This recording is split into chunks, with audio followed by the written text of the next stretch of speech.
Welcome. In this video, we're going to look at an application problem or word problem dealing with a system of linear equations. The main thing we want to think about when we deal with word problems is step one, we want to make sure that we read the word problem and we understand what's going on. Then we're going to determine how many variables we need. If we have 3 unknowns and 3 variables, that would mean we would need to create 3 equations. In this section, we're only going to have 2 unknown values, which means we will need to create 2 equations and solve for that ordered pair or the x and y or whatever our variables are to find the solution to the system. Let's read the problem. You invested $3,000 between 2 different accounts, paying 7% and 9% simple interest annually. If the total interest earned for the year, the total interest was $250, how much was invested at each rate? So there's a little bit to unpack here. First thing first, what are we being asked to find? How much was invested at each rate? Well, how many rates do we have? We have 2 rates. That means we have 2 variables. We can call the variables whatever we want to call them. In this situation, I'm going to use the variable A and the variable B. And it's really up to choice how we set these, but I'm just going to let A be the amount invested at 7% and B be the amount invested at 9%. All right, so we also need to know information about the simple interest formula. Our simple interest formula is I equals PRT, so principal times the percentage rate times the amount of time in the account. So the I equals PRT formula is a formula that you need to know. Remember, I represents the total interest. If we know P, our principal or our initial amount, R being the rate, that percentage, 7%, would need to be turned to a decimal. So we're going to need to take that number. In order to get rid of the percent symbol, we divide by 100. Per divide cent, 100. And then T will represent time.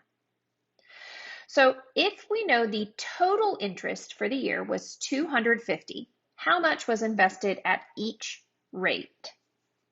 All right, let's think about this. Our total interest is $250. The total invested was $3,000. Let's think about writing some equations. And as we write those equations, let's make sure that we consider what we're solving for. We want to find A and B, and we may not initially use A and B as we write them, but we're going to develop that. Okay, so the total invested, well, A plus B, the amount invested at 7% plus the amount invested at 9%, that needs to equal 3,000. So I have here A plus B equals 3,000. So here I have one equation, but with 2 variables. I used the 3,000. So let's think about the total interest. We could say the interest from A plus the interest from B. And we know that the sum of those 2 interest values is going to equal 250. So how can we write an interest equation for A and an interest equation for B? The interest from A, I sub A, is going to equal the principal. Well, we don't know what amount was invested. We'll say A times the rate, 7%, that's 0.07. And since we're dealing with this annually over the course of 1 year, time will be 1. So this gives me 0.07a. And the interest from B, or rather I sub B, that's going to be B times the 9% times 1, which is 0.09 B. So thinking about what I have up there, I sub A plus I sub B, we know that's going to equal 250. I can rewrite that equation now and say 0.07A plus 0.09B equals 250. So now you'll notice we have two equations. I'm going to take this equation and line it up down here. We have A plus B equals 3,000. So we're looking at solving this system of equations. We have two equations with two variables. We can use either the substitution or the elimination method to solve this system of equations. I'm going to go ahead and clean my screen up here. Now that we have our information a little cleaned up on the screen, let's look at solving this system. You can use either the elimination or the substitution method to solve the system. Since I already have A or B very easy to isolate, I'm going to use substitution.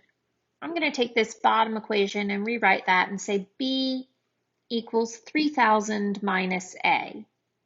And if I sub that in for my B up above, I'll have 0.07A plus 0.09 times this quantity for B, 3,000 minus A, equals 250.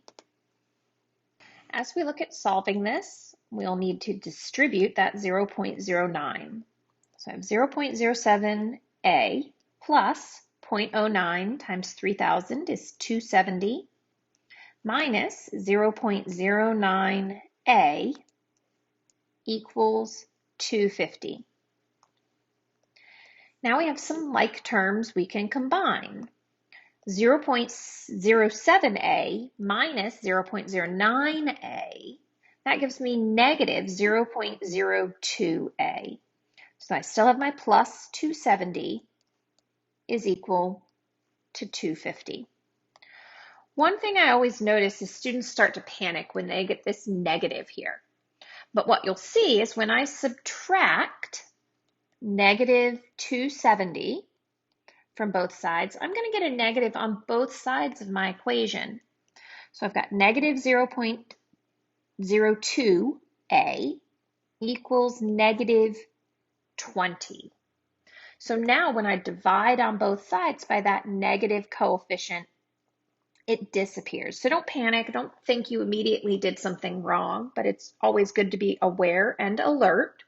And 20 divided by 0.02 will give us an A value that equals 1,000. So recall what we said that A was. A was the amount invested at 7%. Also recall, we know the fact that A plus B equals 3,000. So we know that $1,000 was invested at 7% simple interest. And we also know that A plus B equals 3,000. So 1,000 plus B is 3,000. Subtracting 1,000 from each side, we get that B equals 2,000. Therefore, $2,000 representing B. Again, remembering up here, B is the amount invested at 9%.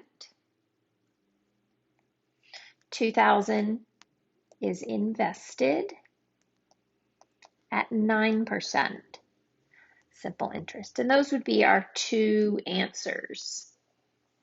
And that's how we solve that problem. So as always, if you have any questions or concerns, please feel free to email me. Good luck out there.